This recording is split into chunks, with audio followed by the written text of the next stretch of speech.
Hello, my dear student. Very good evening to all of you. Today, we are going to start our second chapter of the book It's So Happen. Okay. आज हम लोग supplementary reader का second chapter start करने वाले हैं. The name of second chapter is children at work.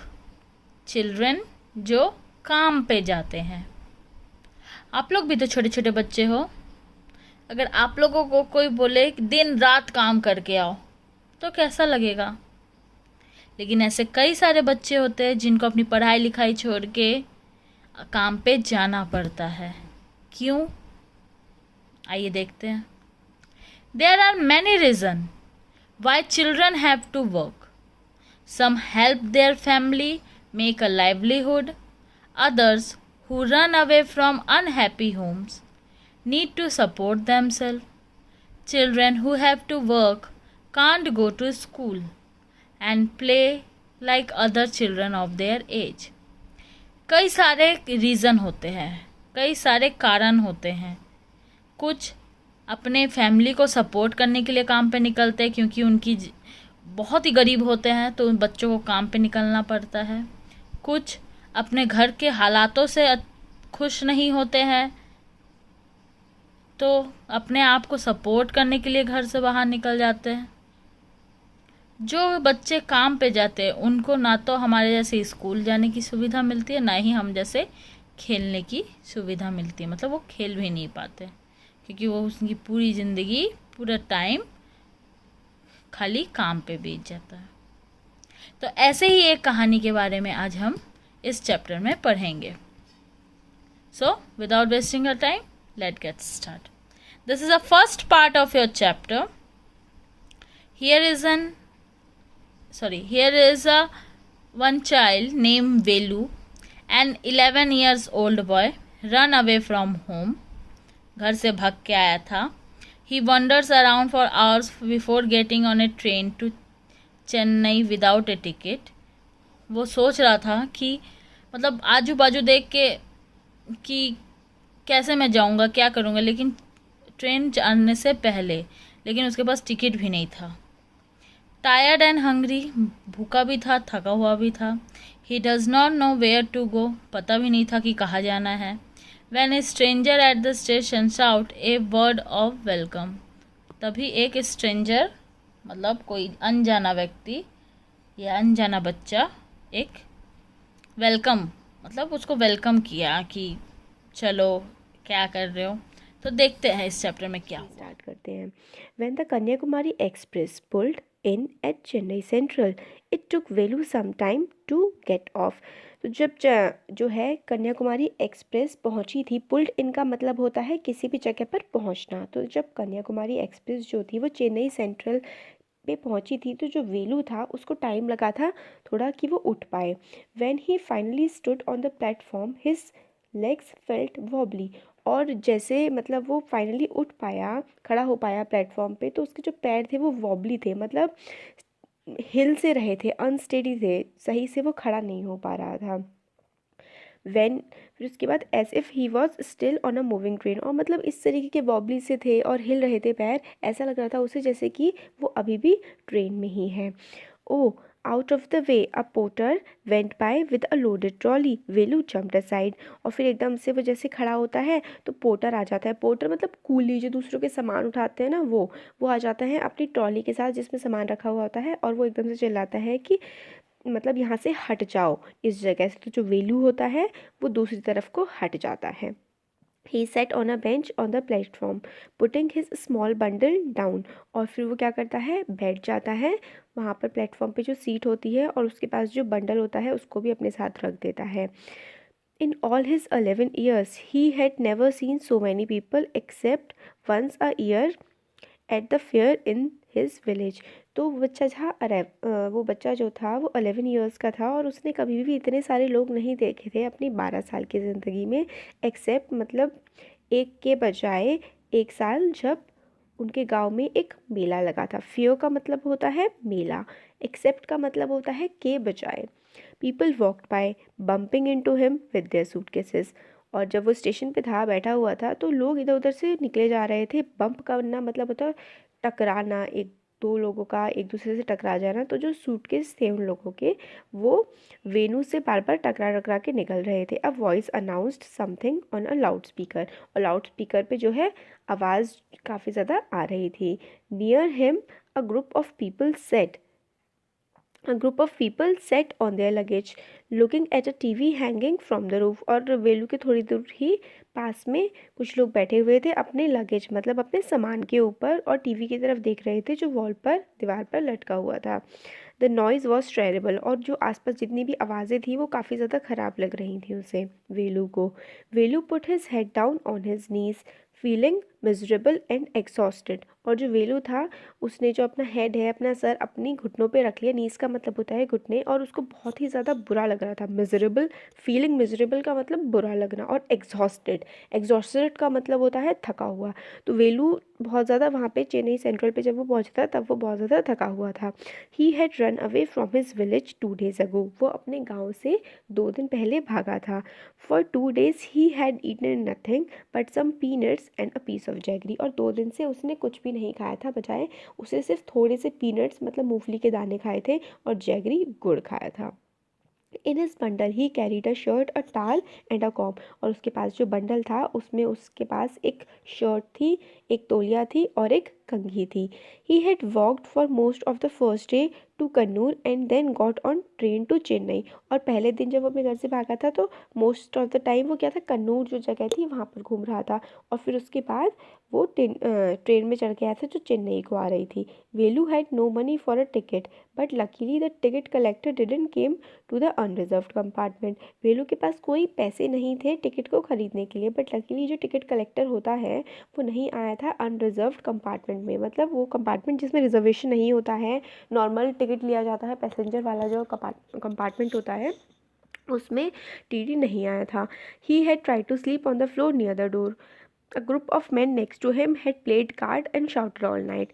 वो मतलब जब ट्रेन में था वेलू तो वो सोने की कोशिश कर रहा था फ्लोर पे दरवाजे के पास, मगर वो सो नहीं पाया था क्योंकि उसके पास कुछ लोग थे जिन्होंने पूरी रात कार्ड्स खेले थे, पत्ते खेले थे, और वो काफ़ी ज़्यादा चिल्ला रहे थे। ए वॉट न्यू टू टाउन, हाँ, called out a rough voice. फिर एकदम से जब वो ये सब सोच रहा होता है तो एक अजीब सी आवाज़ आती है। तो वो कहता है, वो आवाज़ वो बोल रही होती है, रफ सी होती है, थोड़ी हार्श, अच्छी सी आवाज़ नहीं होती है। वो पूछ रही होती है वो आवाज़ कि इस टाउन में क्या नया चल रहा है। फिर वेलू क्या करता है, अपनी आइज़ को ओपन करता है कि वो देखता है there were a lot of people standing around but nobody was looking at him. उसके आसपास बहुत सारे लोग खड़े हुए थे मगर कोई भी उसकी तरफ तो नहीं देख रहा था। फिर दोबारा से आती है here a, he turn around, फिर पीछे से आवाज़ आती है, फिर वो पीछे टर्न होकर देखता है। Behind him was a girl around his age wearing a long baniyan that came down to her knees. फिर जैसे ही वो पीछे मुड़ के देखता है वो देखता है कि एक लड़की खड़ी होती है जो लगभग उसी की एज की होती है, जिसने बनियान पहना होता है एक लंबा सा जो उसके घुटनों तक आ रहा होता है। नीज का मतलब घुटने होता है।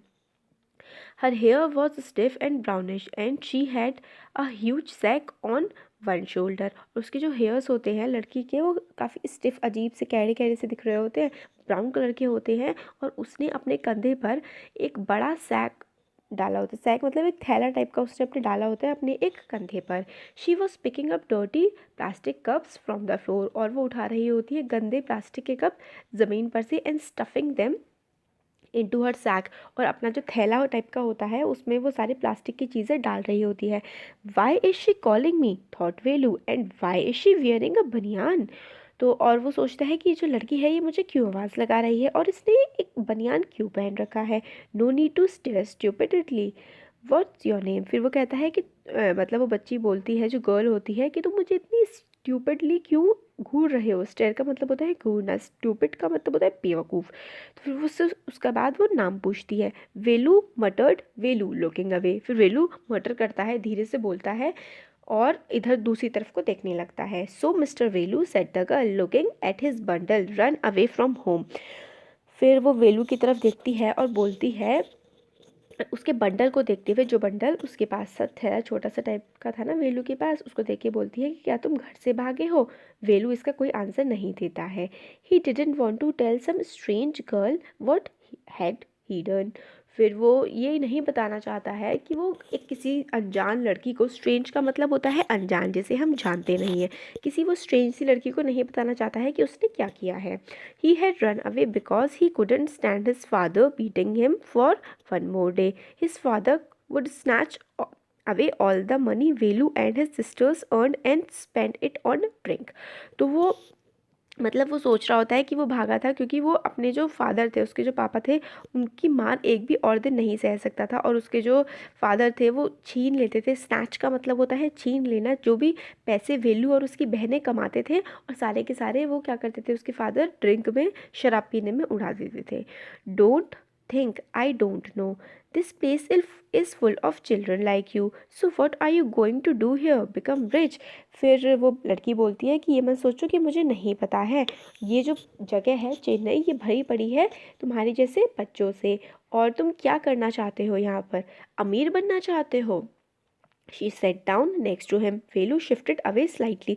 और फिर वो बच्ची वेलू के साइड में बैठ जाती है, मगर वेलू दूसरी तरफ को शिफ्ट हो जाता है. He felt anger pinching him and pressed his stomach with grimace. तो जो वो होता है कि उसको जो काफ़ी ज़्यादा वेलू को भूख लग रही होती है, और उसके मतलब स्टमक में ऐसा लग रहा होता है जैसे कि कोई प्रेस कर रहा हो, इतनी भयंकर उसको भूख लग रही होती है. तो फिर वो बच्ची बोलती है, hungry? Asked the girl. You won't get food by sitting here gloomily making faces. I can find some if you want. फिर वो जो गर्ल पूछती है कि क्या तुम्हें भूख लगी है, तुम हंग्री हो? फिर वो बोलती है कि तुम्हें खाना नहीं मिलेगा यहाँ पे. इतना दुखी सा होके, ग्लूमी मतलब जो दुखी सा, अजीब सा, परेशान सा होता है, ग्लूमी फेसेस बना के, और अगर तुम चाहो तो मैं तुम्हारे लिए खाना ढूंढ सकती हूँ. She picked up her sack and started to walk away. फिर वो क्या करती है, ये सब बोल के अपना जो सैक होता है, थैला होता है, उसको उठाती है और फिर आगे की तरफ बढ़ने लगती है. Velu stayed on bench. What should he do? Should he follow this girl? Where was she going to take him? फिर वेलू क्या होता है, वहीं पर बैठा रहता है बेंच पे, और फिर वो सोच रहा होता है कि उसे क्या करना चाहिए. क्या उसे कल को फॉलो करना चाहिए? ये कल तो उसे पता नहीं कहाँ ले जाएगी. She was disappearing into the crowd. So he had to make up his mind quickly. All right, he decided. Anyway I have no idea where to go. फिर जो लड़की है वो सीधी चली जा रही होती है और भीड़ में गायब सी होने लगती है. डिसअपियर का मतलब होता है गायब हो जाना, नहीं दिखना. तो फिर वो फटाफट अपना माइंड मेकअप करता है, माइंड बनाता है, और सीधा उसके लड़की के पीछे पीछे जाने लगता है, क्योंकि उसके पास कोई और आइडिया तो होता ही नहीं है कि उसे क्या करना है. He jumped up and ran after her. She wasn't even looking back to see where he was. वो मतलब लड़की जो होती है वो चले जा रही होती है, पीछे मुड़कर देख भी नहीं रही होती है कि वेलू कहाँ पर है. ग्रिम्स, हाँ, ग्रिम्स का मतलब होता है twisted expression on the face due to pain. मतलब थोड़ा अजीब सा एक्सप्रेशन आ जाना, टेढ़े मेढ़े से एक्सप्रेशन. किसकी वजह से? परेशानी की वजह से. ग्लूमी तो हमने देख लिया था कि सैड होता है. अब इसका स्टोरी का सेकेंड पार्ट है. He caught up with a girl as she was leaving the station. मतलब उसने लड़की के साथ साथ पहुंच गया था जैसे वो स्टेशन से बाहर निकल रही थी. When they got to the road, Velu found that the vehicles kept moving and never stopped for anyone. जैसे वो रोड पे पहुंचता है, वेलू वो देखता है कि जो ये व्हीकल्स चल रहे हैं, वाहन, ये तो चलते ही जा रहे हैं और किसी के लिए रुकते ही नहीं हैं. Smoke and dust flu at him from all sides making his head spin. और जो धुआं है, मिट्टी है, वो हर तरफ से उसके पास आ रही थी और उसका सर इस वजह से घूमने लगा था. They had to wait for a long time before they could find a gap to run through. Velu kept hesitating and the girl finally dragged him to the other side. और उनको काफ़ी, जो बच्चे थे दोनों, वेलू और वो जो गर्ल थी, उनको काफ़ी देर वेट करना पड़ा था कि वो जो कोई गैप बने, व्हीकल्स थोड़ा सा उनको गैप दे वहाँ से मूव करने के लिए. वेलू जो है वो हेजिटेट का मतलब होता है शर्माना. शर्मा सा रहा था वो, हिचक रहा था. हिचक सही वर्ड है हेजिटेशन के लिए, हिचक रहा था. मगर फिर गर्ल ने क्या किया, उसका हाथ खींचा, उसको खींचा दूसरी तरफ और ले गई, सड़क पार करवा दी. What do you think are you doing? Grazing cows. If you stand around in the middle of the road like that, you will be chutney. फिर वो लड़की बोलती है कि तुम क्या, मतलब क्या सोच क्या रहे हो तुम, कि तुम जो है गाय चरा रहे हो. अगर तुम इस तरीके से सड़क के बीच में खड़े रहोगे तो तुम्हारी चटनी बन जाएगी. चटनी बन जाएगी मतलब वही ना कि कोई तुम्हें मार के चला जाएगा, इस टाइप से. Velu's heart was still beating fast. He looked back at the central station and the traffic speeding by. वेलू का जो हार्ट है वो काफ़ी ज़्यादा तेज़ बीट कर रहा था, उसके दिल की धड़कनें तेज़ हो गई थी. वो पीछे मुड़ के देखता है स्टेशन को और ट्रैफिक को, जो बहुत ही तेज़ी से आगे निकल रहा होता है. How did they manage to come through that? They walked along the side of the road under some huge sign boards. फिर वो कहता है कि ये लोग किस तरीके से यहाँ सड़क को पार कर पाते हैं और वो सड़क पे चल रहे हैं, ये साइन बोर्ड जो है उनको देख के ये सब कैसे कर पाते हैं ये लोग, वेलू सोचता है। He looked up at the pictures, banians, car tyres, pens, women holding box, the writing was in English so he didn't knew what it meant. फिर उसके बाद जब वेलू क्रॉस कर लेता है रोड, फिर ऊपर पिक्चर्स को देख रहा था, उसमें बनियान बने होते हैं, कार के टायर होते हैं, कुछ पेन होते हैं, औरतें होती हैं जो जिन्होंने कुछ बॉक्स में कुछ पकड़ा हुआ होता है, जो राइटिंग होती है वो सारी की सारी इंग्लिश में होती है। तो वेलू को कुछ समझ नहीं आता है, वो सिर्फ पिक्चर्स को ही देख रहा होता है। Girl turned onto a wide bridge and walked up. फिर गर्ल जो है वो मुड़ जाती है एक चौड़े से ब्रिज की तरफ, पुल की तरफ, और फिर आगे चलने लगती है। Velu stopped and peeped over the railing. Velu रुकता है और रेलिंग से आगे की तरफ झांक के देखता है। पीप का मतलब होता है झांक के देखना। Under him, the road ran into the city. In the distance, he could see huge buildings and towers and more roads. फिर जो ब्रिज होता है उसके नीचे रोड चल रही होती है जो सिटी में जा रही होती है, और कुछ डिस्टेंस पे उसको बड़ी बड़ी बिल्डिंग्स, टावर्स और मोर और ज़्यादा सड़कें दिख सकती हैं। फिर see that big building with a wall around it. If you aren't not careful, you will soon be counting bars there. The girl grinned and pointed at the huge building. फिर जो गर्ल होती है वो बोलती है कि ऐसे करके पॉइंट करके कि क्या तुम्हें वो बड़ी सी बिल्डिंग दिख रही है जिसके चारों तरफ दीवार है। फिर वो आगे बोलती है कि अगर तुम केयरफुल नहीं रहे, तुमने ध्यान नहीं रखा, तो जल्दी ही तुम वहाँ पे जो है बार्स गिनोगे। बार्स के जैसे कि कोई लोहे की डंडियाँ होती है ना, उनको बार्स बोलते हैं। तो इसमें क्या होता है, मतलब कि जेल की सलाखों के तुम पीछे चले जाओगे, ऐसा इसका मतलब है।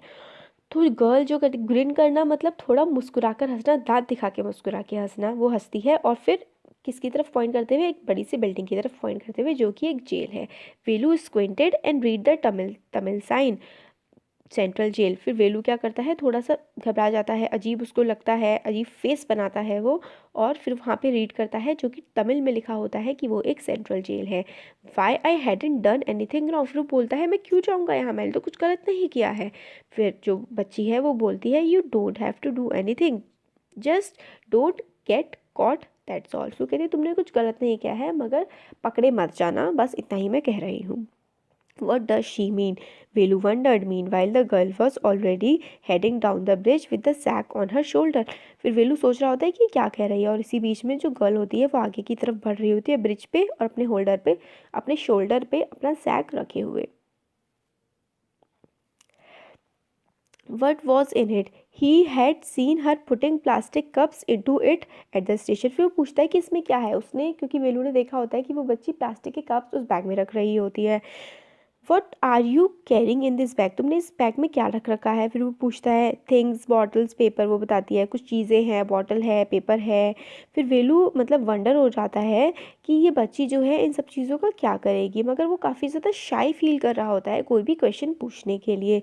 और अभी क्या होता है, सुबह मॉर्निंग ही हुई होती है, जो सन होता है वो काफ़ी ज़्यादा मतलब फिर भी ऊपर आ गया होता है, और जो तार की रोड होती है उसमें से बहुत ज़्यादा गर्मी निकल रही होती है, और वेलू जो है उसको काफ़ी पसीने आ रहे होते हैं, और वो काफ़ी ज़्यादा हार्डली ट्राई करता है कि वो शेड में किसी तरीके से बिल्डिंग की या पेड़ की शेड में ही, परछाई में ही, छाँव में वॉक कर पाए, और वो गर्ल के पीछे पीछे जा रहा होता है। गर्ल जो है वो काफ़ी ज़्यादा तेज़ चल रही होती है।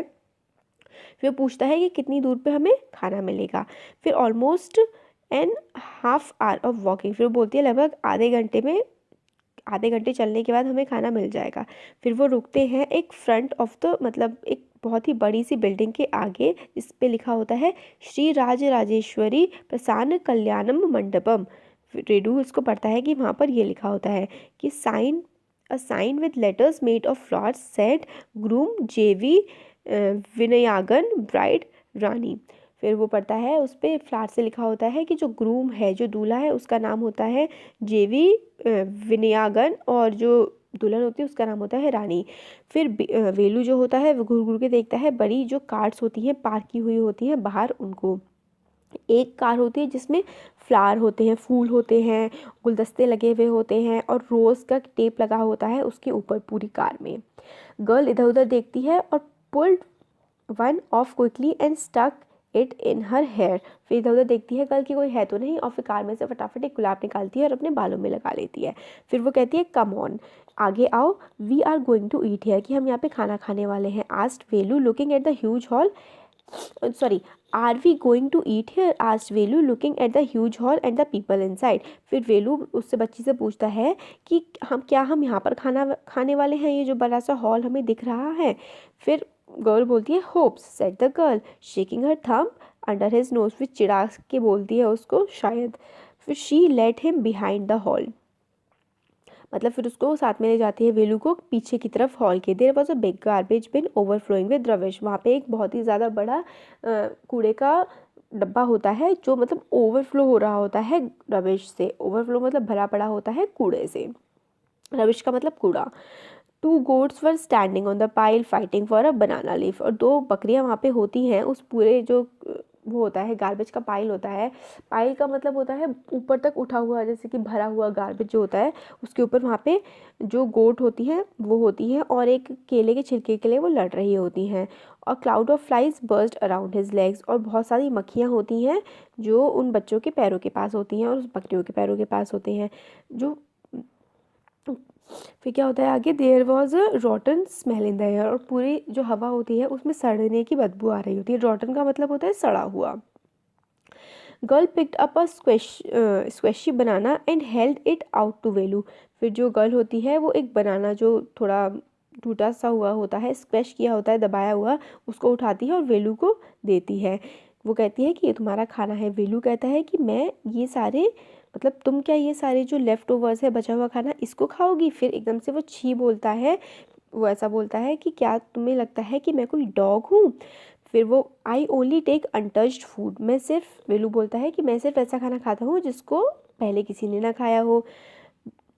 Hair some more catch, she threw him a vada, Velu looked at it with distaste. फिर एकदम से क्या होती है, गर्ल उठाती है एक वड़ा और वेलू की तरफ फेंकती है, और वेलू मतलब उसको वड़े को देखता है डिस्टेस्ट की, मतलब वो नहीं खाना चाहता, इस तरह से उसको वड़े की तरफ वो देखता है। फिर वो बच्ची बोलती है come on hero eat it, you think I like it, I told you I will find you something to eat. फिर वो एकदम से बच्ची बोलती है वेलू से कि इसको मतलब खा लो, क्या तुम्हें लगता है कि ये मुझे पसंद है, मैंने तुम्हें पहले से ही कहा था कि मैं तुम्हारे लिए कुछ ढूंढ दूँगी खाने के लिए। Don't think I have money to buy food for you, तो वो कहती है कि ये मत सोचो कि मेरे पास पैसे हैं तुम्हारे लिए खाने को ख़रीदने के लिए। You would better eat what you get until you have your own money, वो कहती है कि तुम्हें खा लेना चाहिए जो भी तुम्हें मिले जब तक तुम अपना पैसा खुद कमा ना सको। Velu hesitated but his stomach squeezed him again, he gulped down the banana and vada, his stomach felt better immediately. फिर वो हेजिटेट करता है, थोड़ा शर्माता है, हिचकता है। फिर मगर क्या होता है, उसका जो स्टमक होता है वो स्क्वीज़ कर रहा होता है, मतलब जैसे कि बहुत ज़्यादा हंग्री, भूखा फील कर रहा होता है वो। और फिर वो एकदम से गल्प कर जाता है बनाने को और वड़ा को। गल्प का मतलब होता है बिना चबाए हुए खा जाना, बनाना को और वड़ा दोनों को। और उसका जो स्टमक होता है, पेट होता है, वो एकदम से बेटर फील करने लगता है। He could have eaten at least 10 times more, but the girl could find only one more banana which she ate herself. वेलू जो होता है वो इतना उसे खाना मिला होता है, उससे 10 गुना ज़्यादा खाना खा सकता था, मगर जो गर्ल को एक और बनाना मिला होता है जिसको वो खुद खा लेती है। फिर it's too early, they have only eaten tiffin, if you are still hungry you will have to wait for them to finish lunch, you can wait if you want, I have to work, I am going. फिर वो बोलती है कि अभी काफ़ी जल्दी हुई है, उन्होंने थोड़ा ही खाना खाया है, अगर वेलू तुम, मतलब वेलू से बोलती है कि तुम और भूखे हो तो तुम वेट कर सकते हो जब तक ये लोग अपने लंच को फिनिश करें, और मैं नहीं कर पाऊँगी वेट क्योंकि मुझे काम करना है, मैं जा रही हूँ। उसने क्या किया, कुछ बॉटल्स उठाई वहाँ से हीप में से, अपने थैले में डाली और वो वहाँ से चली गई। वेलू को बहुत एकदम पैनिक कर गया, घबरा सा गया, और उसको रियलाइज़ हुआ कि जो गर्ल है उसको छोड़ के जा रही है, मगर उसे तो कोई आइडिया नहीं है कि उसे क्या करना है, कहाँ जाना है। तो फिर वो सोचता है कि ये सही रहेगा कि मैं जो गर्ल है उसके ही साथ रहूँ। उसको ऐसा लगता है वेलू को कि गर्ल को सारी चीज़ें पता हैं जो भी आसपास हैं, तो फिर वो गर्ल के पीछे पीछे भागने लगा। Hey he called, he did not even know the girl's name. Hey what is your name, he asked hurrying behind her. ए करके एकदम से गर्ल को आवाज़ लगाता है क्योंकि उस वेलू को गर्ल का नाम नहीं पता होता। और उसके पीछे पीछे जा रहा होता है। फिर गर्ल रुकती है, पीछे मुड़ती है और वो बोलती है कि ओ इतनी देर से तुम मुझे फॉलो कर रहे हो और तुम्हें मेरा नाम भी नहीं पता। फिर वो नाम बताती है जया। वेलू बोलता है कि मैं तुम्हें फॉलो नहीं कर रहा हूँ। फिर वो बोलती है what then, who got you food, अगर तुम मुझे फॉलो नहीं कर रहे हो तो फिर क्या, किसने तुम्हें खाना दिया। फिर वेलू बोलता है क्या मैं तुम्हारे साथ आ सकता हूँ, तुम कहाँ जा रही हो। फिर गर्ल बोलती है तुम आ सकते हो अगर तुम चाहो तो, ये बैग जो है फुल है, अब मुझे घर जाना पड़ेगा दूसरा बैग लाने के लिए। फिर अब थर्ड पार्ट है, जो जया और वेलू हैं वो वॉक कर रहे होते हैं रोड्स पे for for half an hour, मतलब लगभग आधे घंटे से वो रोड पे वॉक कर रहे होते हैं। अनटिल वो मतलब एक जगह नहीं पहुंच पाते जो ब्रिज के पास होती है, across a dirty trickle of water, मतलब जहाँ पर काफ़ी ज़्यादा उसके नीचे, ब्रिज के नीचे और आसपास बहुत ज़्यादा गंदा सा पानी होता है। फिर we are in Triplicane now, see that's a Buckingham canal said Jaya. फिर वो बताती है कि कोई ट्रिप्लीकेन जगह है, वहाँ पर वो आ गए हैं। और फिर उसे दिखाती है ये जो कैनाल, जो पानी था जो काफ़ी गंदा सा दिख रहा था, वो बकिंगम कैनाल थी, जया उसको बताती है। फिर वेलू घूर घूर के देखता है, स्टेयर करता है कि क्या ये एक कैनाल है। फिर near some puddles of water was a row of the strangest hut he had ever seen. फिर जो कैनाल है एकदम से कहता है कि क्या ये कैनाल है। फिर उसकी नज़र पड़ती है अजीब सी जो स्ट्रेंज, अजीब नई सी जो हट्स होती हैं, झोपड़ियाँ होती हैं, उन हट्स को उसने पहले कभी नहीं देखा होता है। और वो हट्स जो होती हैं वो बनी होती हैं बहुत सारी तरह की चीज़ों से, जैसे कि मेटल की शीट, टायर और ब्रिक्स, ईंटें, लकड़ी, प्लास्टिक, इन सब चीज़ों से वो हट्स जो हैं वो बनी होती हैं। They stood crudely and looked as if they would fall any movement. और वो जो हट्स होती हैं वो इतनी टेढ़ी मेढ़ी सी होती हैं, ऐसा लगता है कि वो कभी भी किसी भी मोमेंट पे गिर सकती हैं। फिर वो पूछता है कि क्या तुम यहाँ रहती हो, दीज हाउस आर स्ट्रेंज, मतलब इस टाइप से पूछता है कि क्या तुम यहाँ रहती हो, ये घर जो है ये बहुत ज़्यादा अजीब है, वेलू बोलता है। फिर वो बताता है कि विलेज में, in our village the house are made of mud and palm leaves, हमारे जो गांव है वहाँ पे तो जो घर बने होते हैं वो मिट्टी के और पाम लीव्स के बने होते हैं। Jaya went around to one of the huts and dumped her sack outside, then she picked up an empty one. और फिर जया इधर मतलब जाती है एक हट में, उन्हीं में से एक, और अपना जो सैक होता है जो वो पूरा भर के लाई होती है उसको गिरा देती है और दूसरा सैक उठाती है जो खाली होता है। फिर वो कहती है चलो चलते हैं। फिर वो वेनू की तरफ मुड़ती है और उसको मतलब एक लुक देती है, शो ऑफ करती है उसकी तरफ। एटलीस्ट हेल्प मी नाउ, फिर वो कहती है कि अब कम से कम मुझे हेल्प करो। Here wear these and come with me, और फिर उसको सैक दे देती है एक और कहती है इसको पहनो और मेरे साथ चलो। She threw him a pair of old shoes without laces and pushed a sack and a stick into his hands. और फिर वो मतलब एक उसके जूते भी पहनने के लिए देती है जो काफ़ी पुराने होते हैं और जिनमें लेसेस भी नहीं होते हैं, और एक सैक दे देती है, एक थैला दे देती है जो उसके हाथ में वो पकड़ा देती है। वीलू कंफ्यूज हो जाता है, what work did she want him to do with these things. तो फिर वो सोचता है कि इन चीज़ों से वो क्या चाहती है कि वीलू मतलब क्या काम करे। The only work he had ever done was on Landor's farm, weeding and taking cows out to graze. फिर वेलू सोचता है कि उसने एक ही काम किया होता है अभी तक, वो होता है जो उनका लैंडलॉर्ड होता है, ज़मींदार होता है उसके फार्म में, और जो गाय होती है उनको चराना। Are there any farms in the city, he आज जया। फिर बोलता है कि क्या यहाँ पे कोई खेत है सिटी में, जया से इस टाइप से वो पूछता है। फिर जया क्या हो हंसने लगती है और थम करती है हर स्टिक ग्राउंड पे, मतलब उसके हाथ में जो स्टिक होती है उसको एकदम से ग्राउंड पे मारती है। फिर वो बोलती है फार्म्स, यहाँ पे कोई फार्मर्स नहीं है, हम रैग पिकर्स हैं। रैग पिकर्स होते हैं जो गंदगी को उठाते हैं। Rag pickers, see my sack full of things I collected. फिर वो एकदम से रैग पिकर्स बोलता है वेलू, और फिर जया बोलती है कि ये देखो मेरा जो सामान है जो मैंने पूरा का पूरा कलेक्ट किया है। कलेक्ट फ्रॉम वेयर आस्क्ड वेलू, फिर बोलता है कि कहाँ से कलेक्ट किया है। फिर वो बोलती है रबिश बिन से। और कहाँ से, रबिश मतलब कचरा, कचरे के डब्बों में से, बिन मतलब होता है डब्बे। फिर वो बोलता है कि तुम रबिश कलेक्ट करती हो। Velu had never heard of such a thing, Velu ने कभी भी इस टाइप की कोई भी चीज़ नहीं सुनी होती है। फिर वो बोलती है ए ब्लॉकहेड, ब्लॉकहेड का मतलब होता है बेवकूफ़। It's not any rubbish, only paper, plastic, glass, such things we sell it to Jam Bazaar Jaggu. वो बोलती है कि ये कोई रबिश नहीं है, कोई फालतू की चीज़ नहीं है, ये पेपर है, प्लास्टिक है, ग्लास है जो हम बेच देते हैं जाम बाजार के जग्गू को। वेलू जो होता है पजल्ड हो जाता है, मतलब कंफ्यूज परेशान सा हो जाता है। उसने he had heard of people throwing away rubbish but why would any one want two by rubbish. फिर वो सोचता है कि उसने हमेशा सुना था कि लोगों को चीज़ें फेंकते हुए, कोई इस रबिश को, इन फालतू की चीज़ों को क्यों खरीदेगा, और ये जाम बाज़ार जग्गू कौन है और इसको क्यों खरीद रहा है इस रबिश को वो। You think he buys it for show, he sells it to factory, come on, I don't have time to waste like you। फिर जया जो होती है वो बोलती है, तुम्हें क्या लगता है कि वो ये सारी चीज़ें देखने के लिए, लोगों को दिखाने के लिए खरीद रहा है, वो इन सब चीज़ों को फैक्ट्री में जा कर के बेच देता है। फिर वो बोलती है, कम ऑन, आगे आओ, चलते हैं हम अब काम करने के लिए, मेरे पास टाइम नहीं है वेस्ट करने के लिए, बर्बाद करने के लिए, जैसे कि तुम्हारे पास है। Velu did not move. He hadn't run away and come to his new place, to this new place to dig through garbage bins. और फिर मतलब वेलू वहाँ का खड़ा ही रह जाता है, मूव नहीं करता है, और वो सोचता है कि वो नई जगह पर नहीं आया है जो कचरे के डब्बे हैं उसमें से फालतू की चीज़ें इकट्ठे करने के लिए। Jaya poked at him with her stick. Look here, she shouted, if someone gets there before us we don't get anything. फिर जया अपने डंडे से उसको एकदम से मारती है, हल्का सा पॉइंट करती है उसकी तरफ स्टिक से, और बोलती है कि जल्दी चलो, अगर हमसे पहले कोई और वहाँ पहुँच गया तो हमें कुछ भी नहीं मिलेगा। Don't just stand here posing, big hero, I am trying to help you, who filled your stomach today.